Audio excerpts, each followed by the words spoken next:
The call from my mother came on a Tuesday afternoon, interrupting my lunch break. I almost let it go to voicemail. Almost. But that's the thing about hope. It makes you pick up even when you know better.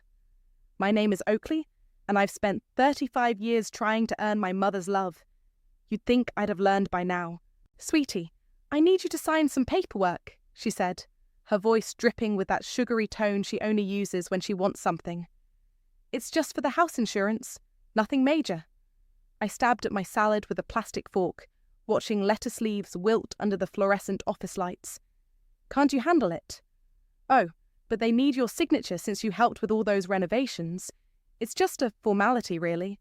I'll have Kyson drop it by your office this afternoon. Of course she'd send Kyson. My cousin never missed an opportunity to laud his success over me, even if that success came from riding our family's coattails. True to form, he showed up at my office 2 hours later, designer suit and $1,000 smile in place. Here you go, cuz, he said, sliding a manila envelope across my desk. Just need your John Hancock on the marked pages. I flipped through the documents, scanning for anything suspicious. These look like standard forms? Totally standard. He checked his Rolex. Look, I've got a meeting across town. Just sign where the tabs are and get them back to Aunt Marlene, okay? I should have read every word. Should have questioned why my mother suddenly needed insurance paperwork for a house she'd owned free and clear for decades. Should have wondered why Kyson, of all people, was playing messenger. But I signed, because that's what good daughters do, right? 3 weeks later, I was working late when my phone buzzed. A real estate alert. I'd set them up years ago to monitor property values in my old neighborhood. My childhood home had just been listed as a pending sale. My hands shook as I clicked the link. There it was, 1847 Maple Street. Status, under contract. Buyer, Kyson Brooks. The room started spinning. I opened my email, found the scanned copies of what I'd signed. Not insurance forms, a quitclaim deed. I'd signed away any claim to the property I'd spent my teenage years rebuilding. That house was more than just walls and a roof. After my father left, I'd thrown myself into fixing it up. Every weekend, every summer break, while other kids were at the mall or the movies, I was there. Replacing rotted boards, painting walls, laying tile. My mother never helped, never even said thank you. But I did it anyway, because it was the only thing that felt like mine. I pulled up my phone and dialed Lindsay, my friend from my paralegal days. Hey, I need a favour. Can you look up a property transfer for me? Sure. What's the address? I gave her the details, then waited as her keyboard clicked in the background. Oh, honey.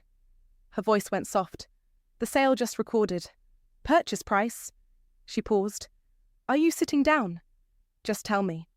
$17,800. The number hit me like a physical blow. The house was worth at least 20 times that amount. My mother had practically given it away, to Kyson of all people. I ended the call and sat in my dark office, staring at the city lights beyond my window. A lifetime of memories flashed through my mind. Bloody knuckles from sanding floors, the pride of installing my first light fixture, the quiet satisfaction of turning a shabby house into a home. All gone with a few strokes of a pen. My phone buzzed again. A text from my mother. Thanksgiving dinner next week. You're coming, right? Kyson has some exciting news to share. I bet he does, I thought, but typed back. Wouldn't miss it. Opening my bottom desk drawer, I pulled out a thick envelope I'd been saving for the right moment. The return address read, Estate of Mark Morris. Inside was everything I needed to remind my family that karma has a very long memory. My mother always said I was too quiet, too passive. She mistook my silence for weakness, but she forgot the most important lesson she ever taught me. The best revenge doesn't need shouting. I picked up my phone and made another call. Jason, it's Oakley. Remember that favour you owe me? I need everything you can find about property liens on 1847 Maple Street. And Jason, I need it before Thanksgiving. As I hung up, a small smile played at my lips. My mother and Kyson thought they'd won with their little insurance paperwork scheme. They had no idea I'd been playing a much longer game. Sometimes the quietest daughters have the sharpest teeth. The aroma of roasted turkey and fresh baked rolls filled my mother's house as I stood on the front porch, smoothing my dress. Deep breaths. I could do this. I'd spent years perfecting the art of keeping my face neutral while my insides churned. I rang the doorbell, and my mother flung the door open with theatrical flair. "There's my girl!" She pulled me into a hug that felt like being wrapped in barbed wire. "Everyone's already here. We were just about to sit down." The living room was a sea of familiar faces, all wearing their holiday best.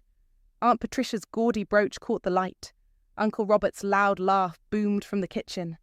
And there was Kyson, holding court by the fireplace, designer watch glinting as he gestured.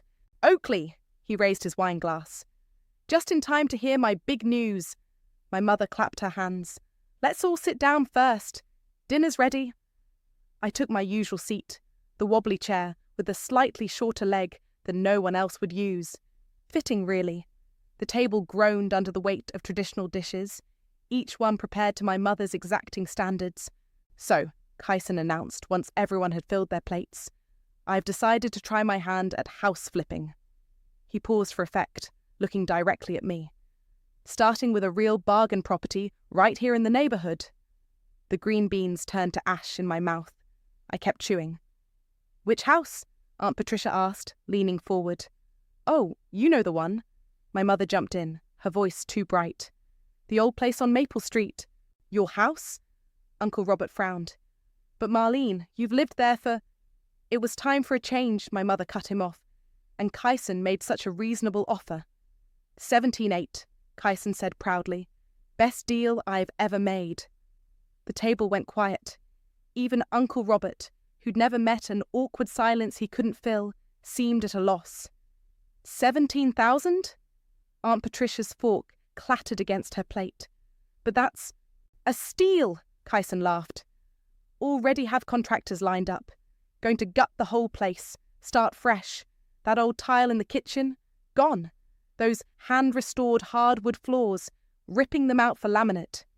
Each word was a needle, precisely aimed. I took a sip of water, remembering the weekends I'd spent on my knees, carefully laying those tiles, refinishing those floors. "What do you think, Oakley?" My mother's voice was honey-sweet poison.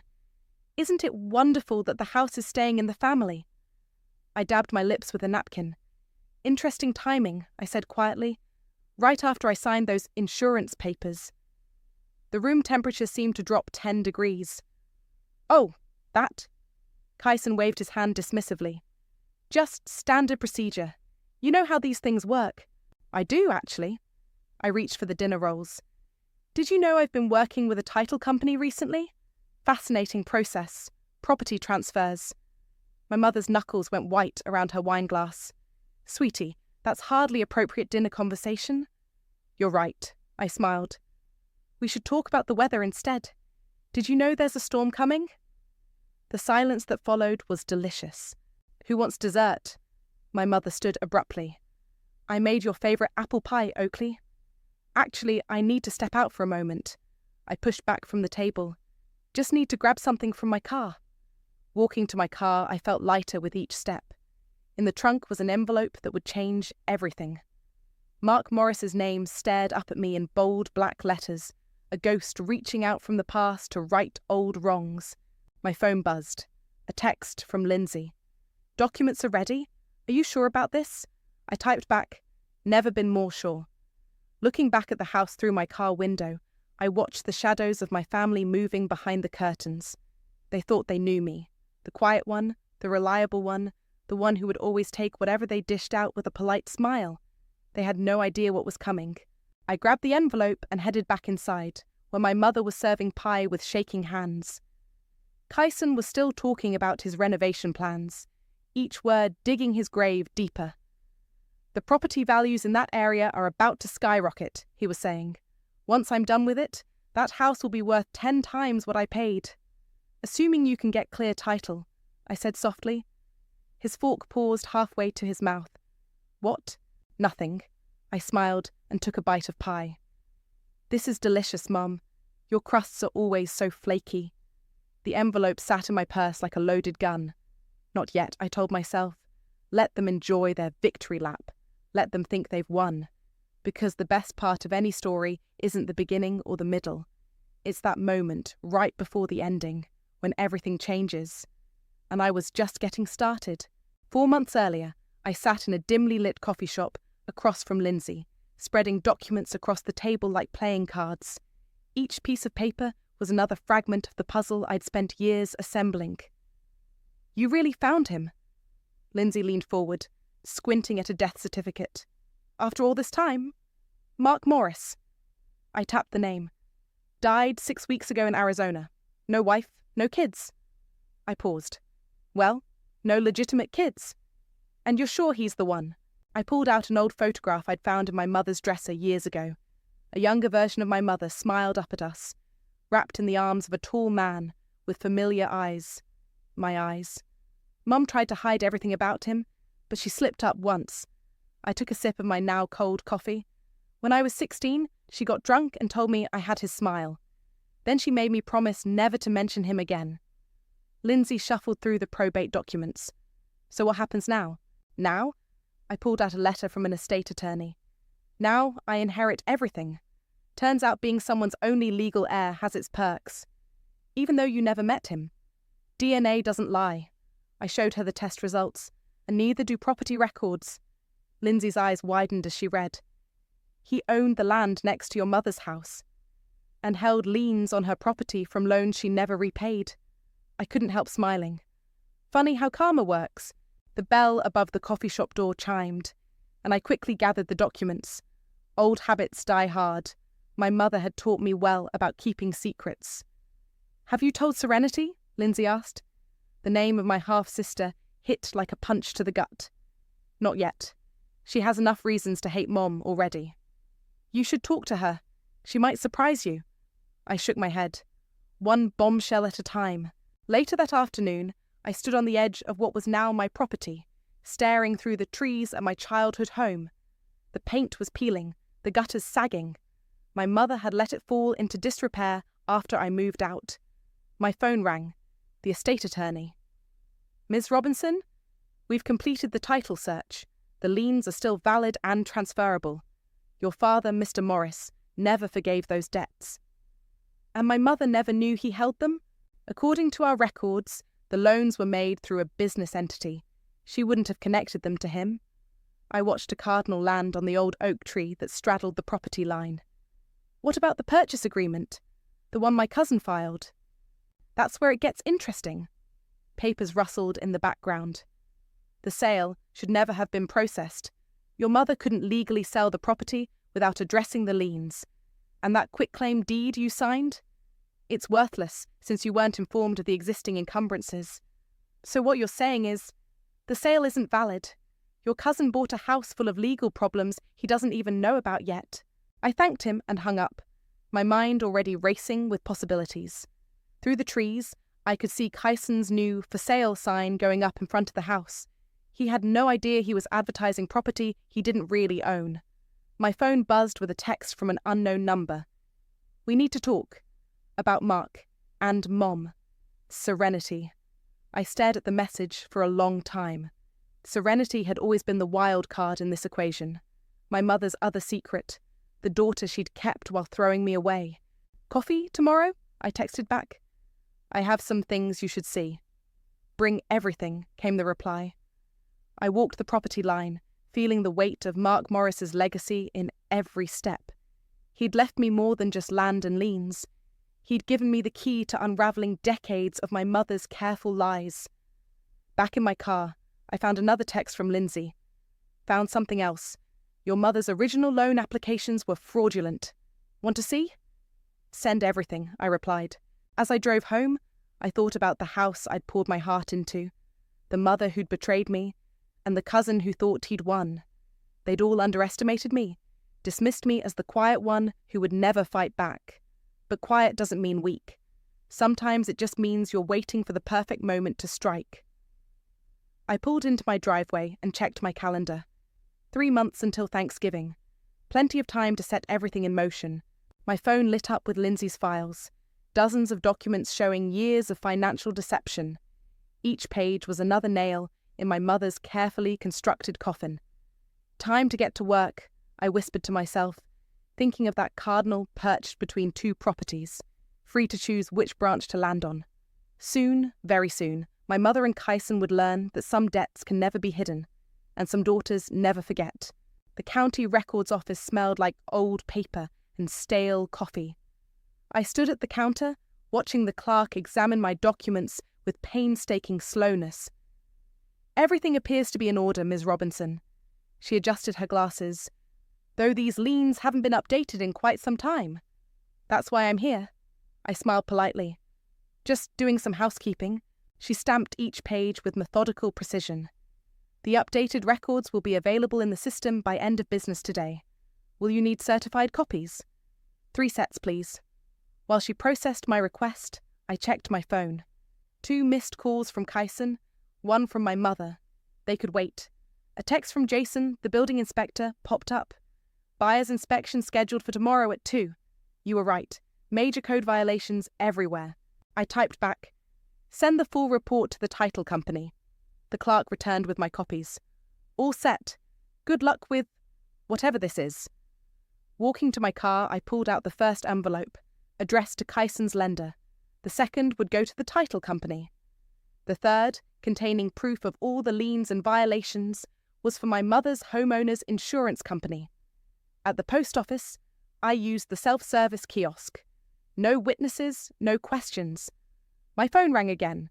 "Kyson, what did you do?" He didn't bother with hello. "You'll have to be more specific." "The bank froze my construction loan.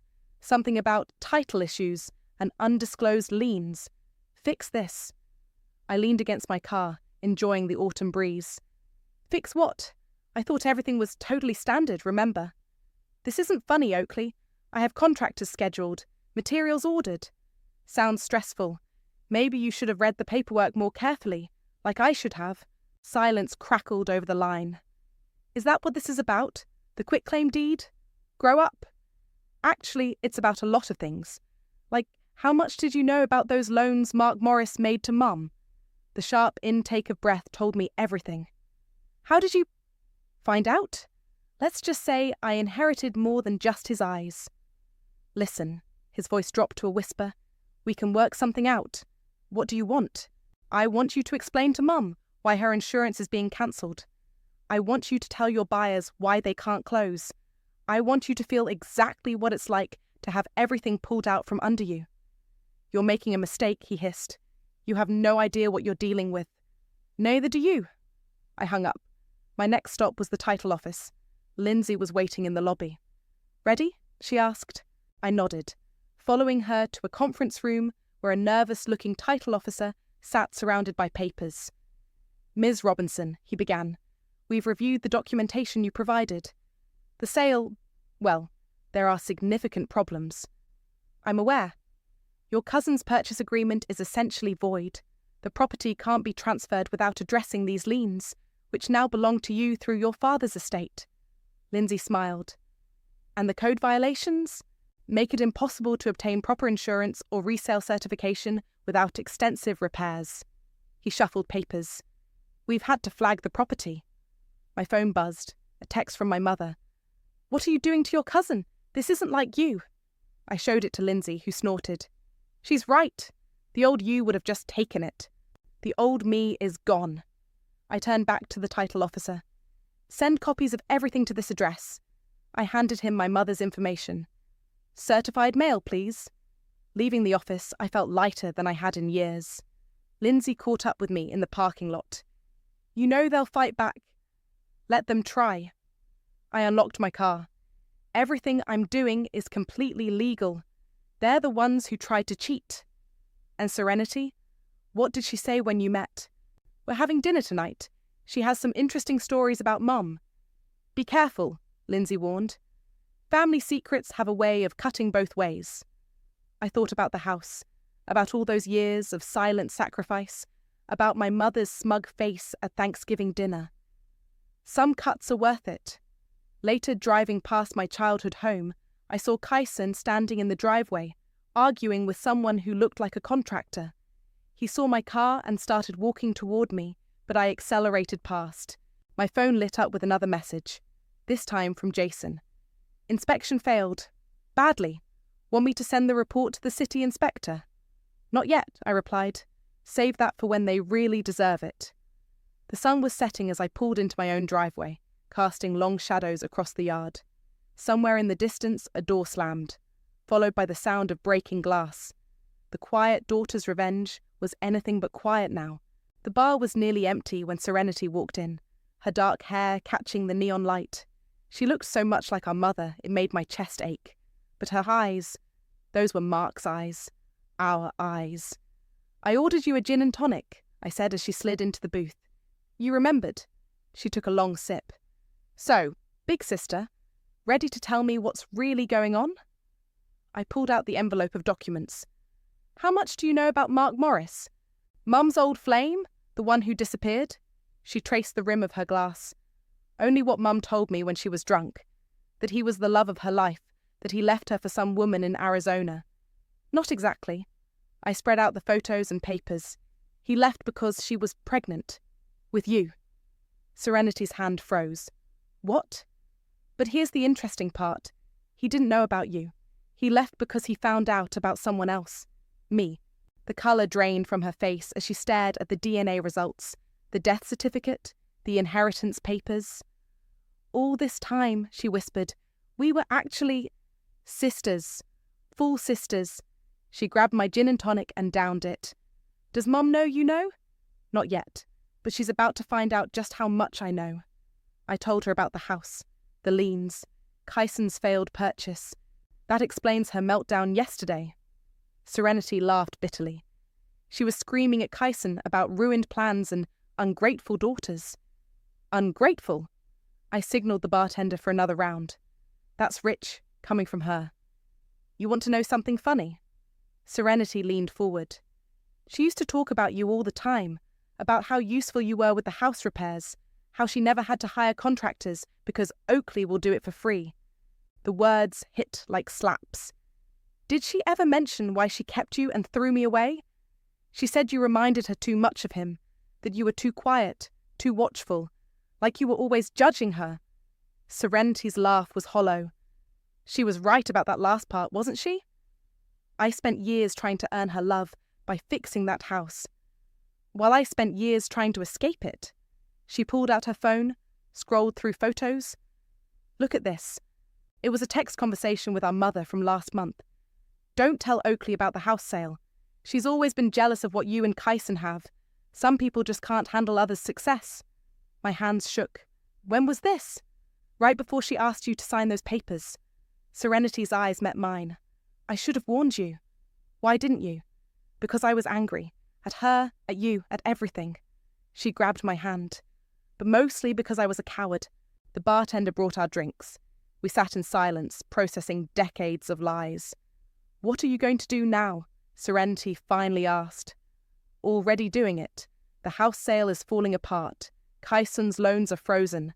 Mum's insurance is being cancelled. Good. Serenity's voice was steel.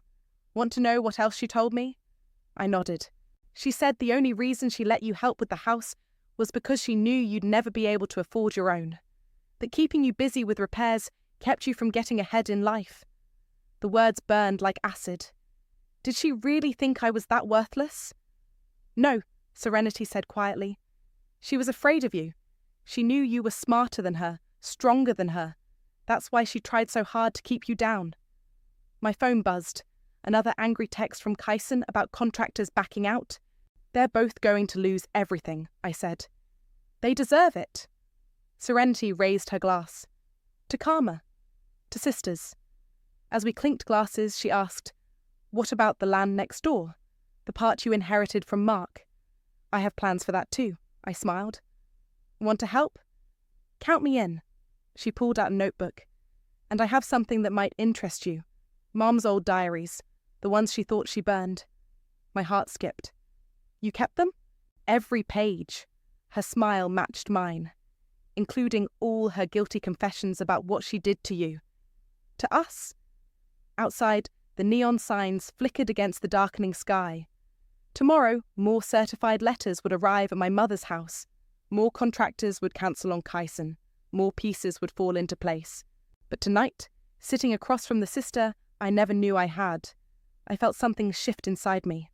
The quiet daughter wasn't just getting revenge, she was getting her family back. The real one. "One more thing," Serenity said as we left. "Mum's having a pre-Thanksgiving dinner party next week. All her fancy friends will be there. Perfect timing for some truth-telling?" "Exactly." She hugged me. "Let's give her something to really be thankful for." Walking to our cars, we looked like shadows of the same person. Two daughters shaped by the same lies, now united by the same truth. And the truth was about to get very, very loud. The certified letters arrived on a Wednesday morning. I watched from my parked car as the postal worker delivered them, one by one, to my mother's door. She signed for them with a flourish, probably thinking they were RSVPs for her dinner party. My phone rang. Lindsay. "It's done," she said. "The title company just sent the formal notice of invalid transfer. Kyson's buyer pulled out completely."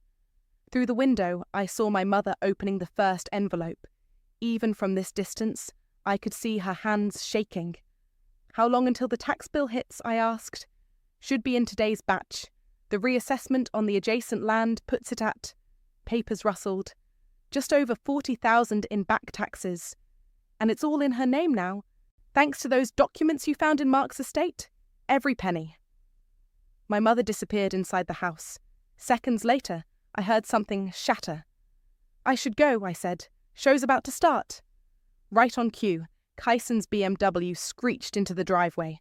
He burst through my mother's front door without knocking. I rolled down my window, letting their voices carry across the morning air. "What the hell is this?" He was waving papers. "The bank is calling in the loan." "Keep your voice down," my mother hissed. "The neighbours..." "I don't care about the neighbours. I care about the $300,000 I'm about to lose." I pulled out my phone and started recording. Serenity would want to see this. "We can fix this," my mother was saying. "We'll get a lawyer." "A lawyer can't fix fraud, Aunt Marlene. You sold me a house you didn't fully own." Another car pulled up. Jason, right on schedule. "Mrs. Robinson." He adjusted his building inspector badge. "We need to discuss the code violations and the unpermitted renovations from..." He checked his clipboard. "The last 15 years?" My mother's face went from red to white.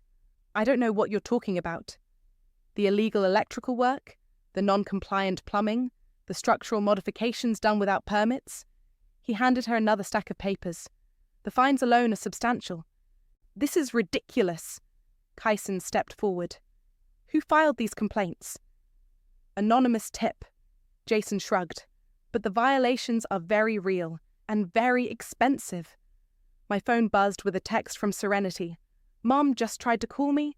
Sounds hysterical. What did I miss?" I sent her the video. A minute later. "OMG, coming over now. Don't start the show without me." I watched as my mother tried to close the door on Jason, but he stuck his foot in. "Ma'am, refusing an inspection will only make things worse." "Marlene," Kyson's voice had an edge of panic. "What exactly did you have Oakley sign?" "Nothing that matters." She tried to gather the scattered papers. "She signed away her rights. It's done." "Actually," I called out, finally stepping from my car, "I signed a fraudulent document under false pretenses, which makes it invalid." They all turned. My mother's face went from white to grey. "You," she whispered. "Me." I walked up the driveway, calm and steady.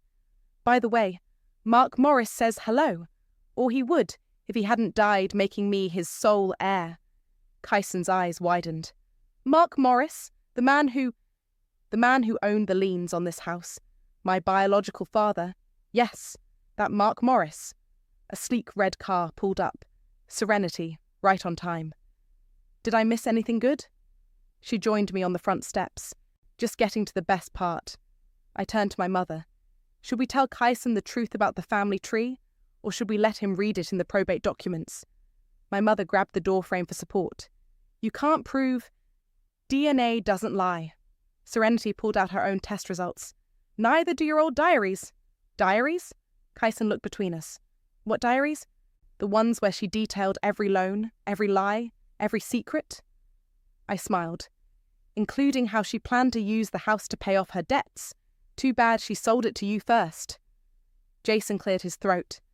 About those inspections? Go ahead, I nodded. Every room. Take pictures. My mother's carefully constructed world was crumbling, and all she could do was watch. Why? She finally whispered. Because you taught me well, I said softly.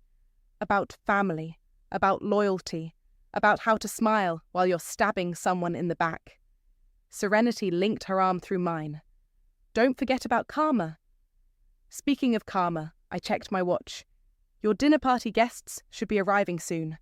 Imagine their surprise when they find the house cordoned off for code violations. Kyson slumped against his car. This can't be happening. Oh, but it is. I turned to leave, then paused. By the way, Mum, check your tax bill. Turns out inheriting property comes with responsibilities. As Serenity and I walked away, my mother's voice cracked. What are you doing? I looked back one last time. Exactly what you taught me to do. Taking care of family. The sound of sirens in the distance suggested the fire marshal had arrived for his inspection, right on schedule. Back at the Thanksgiving table, the silence was thick enough to cut with the carving knife my mother still gripped too tightly. I reached into my purse and pulled out the envelope I'd been saving for this moment. Before we continue with dinner, I said, my voice carrying across the stunned faces, I have something for you, Mum. Her hand trembled as she took the envelope. The return address made her freeze. Estate of Mark Morris. Open it, I encouraged. Everyone should see this. Aunt Patricia leaned forward, pearls clicking against her plate. Uncle Robert stopped mid-chew. Kyson looked like he might be sick. My mother's perfectly manicured nails tore the envelope. Inside was a check for exactly $1,700. I don't understand, she whispered. That's the amount you sold my childhood home for, I explained, loud enough for everyone to hear. Mark wanted you to have it, along with these. I pulled out a stack of photos, my mother and Mark together, young and in love, her eyes filling with tears as she recognized each moment. Where did you get these? His safety deposit box, along with letters, diaries, and some very interesting legal documents. I sipped my water. Did you know he never stopped loving you, even after you lied about me? The carving knife clattered to the table. What lies? Aunt Patricia demanded. Should I tell them, Mum, or should you? Serenity chose that moment to walk in, fashionably late as planned. Sorry I'm late. Did I miss the part where Mum explains how she kept two sisters apart for 30 years? The room erupted in gasps and questions. Sisters? What does she mean? Marlene, what's going on? My mother stood up so quickly her chair fell backward. This isn't the time. It's exactly the time. Serenity interrupted, taking the seat next to me. Pass the potatoes, sis. I handed her the bowl, enjoying the way colour drained from Kyson's face as he finally understood what he'd gotten himself into. The house, he stammered. The loans, the liens, they were all from my father, I finished. Our father. The man Mom told everyone had abandoned her. Turns out he'd been watching over us all along, just from a distance. And now everything he owned belongs to Oakley, Serenity added cheerfully, including that land next door and all those debts Mum never paid back. Uncle Robert put down his fork. Marlene, is this true? My mother's carefully applied makeup couldn't hide her crumbling composure. You don't understand. I had to protect... Protect what? I stood slowly. Your reputation? Your secrets? Because you certainly weren't protecting me when you had me renovating that house for years. Or Serenity, when you told her I was nothing but free labour. Or Kyson? Serenity chimed in. When you sold him a house you knew was drowning in liens and violations. Aunt Patricia gasped. The house sale wasn't legal. Not even close. I pulled out one final document. But I'm willing to make it right. For the actual market value, of course. Unless you'd prefer the city handle the code violations first? Kyson pushed away from the table. This is insane. I'm calling my lawyer. Good idea, I nodded. Have them review the fraudulent transfer documents while they're at it. My mother suddenly lunged for the envelope, but Serenity was faster. She held up her phone, showing the screen full of damning text messages. Looking for evidence, Mum. We've got plenty. Why are you doing this? My mother's voice cracked. Both of you? Because you taught us well, Serenity and I said in unison. I placed the check in front of her. "Mark's last gift to you? The exact amount you valued our childhood home at." Seems fair, doesn't it? The room had gone deathly quiet. Even Uncle Robert, usually full of awkward jokes, sat in stunned silence. "I suggest you take it," I continued softly. "Consider it a down payment on all those back taxes you'll be dealing with." My mother's hands shook as she picked up the check. "You've ruined everything." "No, Mum. You did that yourself. I'm just finishing what you started." Serenity raised her wine glass. "Happy Thanksgiving, everyone. To family secrets finally seeing the light." As the gravity of the situation settled over the room, I watched my mother's carefully constructed world continue to crumble. Aunt Patricia was already gathering her things, muttering about disgrace and lies. Uncle Robert couldn't meet anyone's eyes. Kyson was frantically texting, probably to his lawyer, but it was my mother's face I couldn't look away from, the exact moment she realized that her quiet, reliable daughter had been playing a much longer game than she ever imagined. "The pie's getting cold," I said, breaking the tension. "Should we serve dessert?" Because sometimes the sweetest revenge is served a la mode, with a side of just desserts, and we hadn't even gotten to the best part yet. The winter sun cast long shadows across the garden as I walked the property line between the two houses. My boots crunched on frozen grass while Serenity followed, clipboard in hand. "The architect's plans look good," she said, marking measurements. "Converting both properties into a community centre is brilliant. Mum's house makes perfect sense for the children's library." I paused at the old oak tree. "And Mark's land will be perfect for the garden and playground." "Speaking of Mum," Serenity checked her phone. "Her lawyer called again. She's willing to sign over her remaining interest in exchange for dropping the fraud charges." "Tell them yes." I touched the oak's rough bark. It was never about the money anyway. A car door slammed behind us. Kyson, looking considerably less polished than usual, trudged across the yard. "Here to threaten more legal action?" I asked. "No." He kicked at the frozen ground. "Here to surrender. The bank foreclosed on my other properties trying to cover this mess. I'm done." Serenity raised an eyebrow. "Just like that? What choice do I have? You won. Completely." He pulled out an envelope. "Here's my signed withdrawal from all claims on the property. My lawyer says it's ironclad." I took the envelope without opening it. "You know what the funny thing is, Kyson?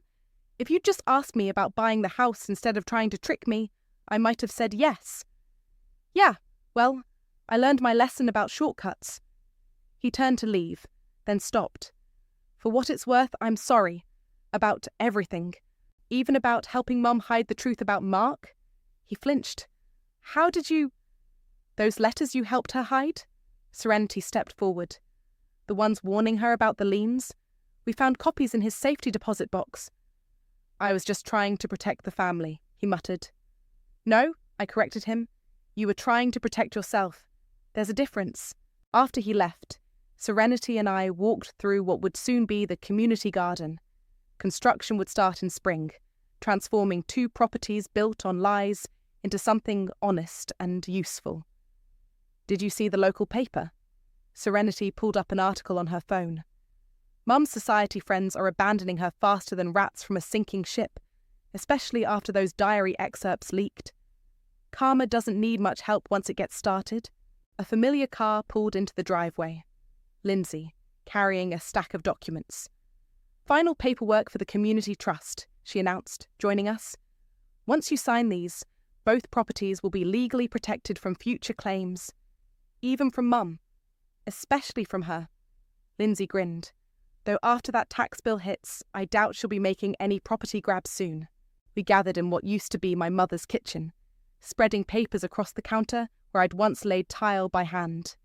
As I signed each document, I felt the weight of the past lifting. "Look what I found," Serenity called from the living room. She held up a dusty photo album. "Remember this?" The photos showed a younger me working on the house, painting walls, fixing pipes, always alone in the frame, while our mother stood back and directed. "You know what we should do?" Serenity's eyes lit up. "Use these in the community centre's entrance. Show how one person's work can become everyone's blessing. Perfect karma, Lindsay agreed. Taking something built through exploitation and turning it into a gift for others.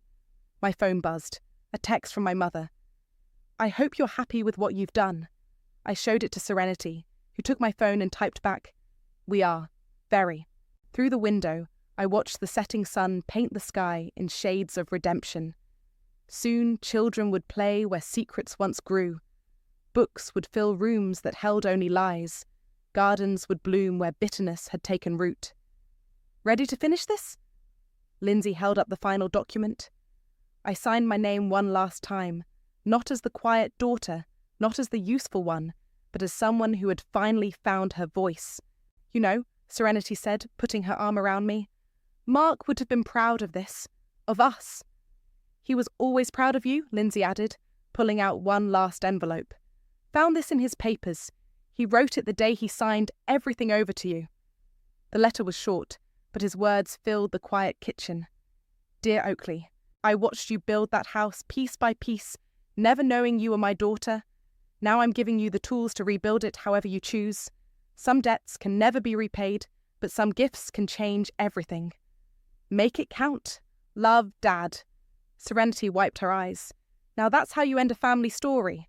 No, I corrected her, watching the first stars appear above our newly united property. That's how you start a new one.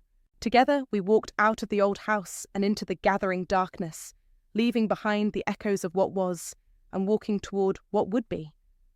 Sometimes the quietest daughters write the loudest endings, and this ending was just perfect.